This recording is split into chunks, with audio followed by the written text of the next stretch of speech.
बालेश्वर जिला सोर ब्लॉक तलनगर ग्राम में 2 जन कोरोना पॉजिटिव जना पड़ा पर जिला प्रशासन तरफ तत्परता प्रकाश पाई। सोर ब्लॉक तलनगर पंचायत 5टी गाँ और सबीरा पंचायत गोटे गाँ को कंटेनमेंट जोन घोषणा कर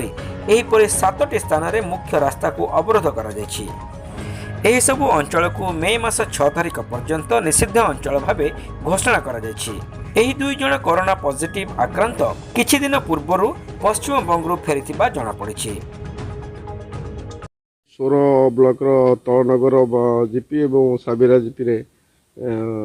तलनगर जीपी 5टा विलेज आउ सबीरा जीपी गोटे विलेज तो मुझे 6टा विलेज को कवर करके कंटेनमेंट एरिया घोषणा करागला एवं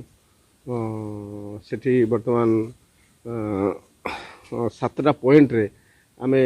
7टा रोड सब सील करचु बैरिकेड करचु पुलिस डिप्लॉयमेंट हेची एवं से एरिया मध्य रेस्ट्रिक्शन इम्पोज हेची कि बाहर लोक भीतर को बसी पारे कि भीतर लोक कि बाहर को आसंता 7 दिन 6 तारिख पर्यंत कि आसपारे सेठी आमर गवर्नमेंट ऑफिसर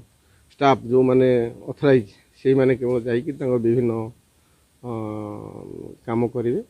आउ से कंटेनमेंट एरिया सहित आम खईरा ब्लॉक गोटे अंतरा जीपी 2टा विलेज को कंटेनमेंट भाव घोषणा करा 7 दिन भितर आम आदिवासी मान सूचना होची से मानक पाखरे ग्रोसरी वेजिटेबल्स मिल्क मेडिसिन आम पहुँचार व्यवस्था करूँ जिला प्रशासन तरफ तेणु समस्त को एत सूचना होची से माने घरे रुहंतु आउ से एरिया बाहर को कहीं बाहर। सोरु धीरेश चंद्र बेहरा रिपोर्ट फोकस बालेश्वर।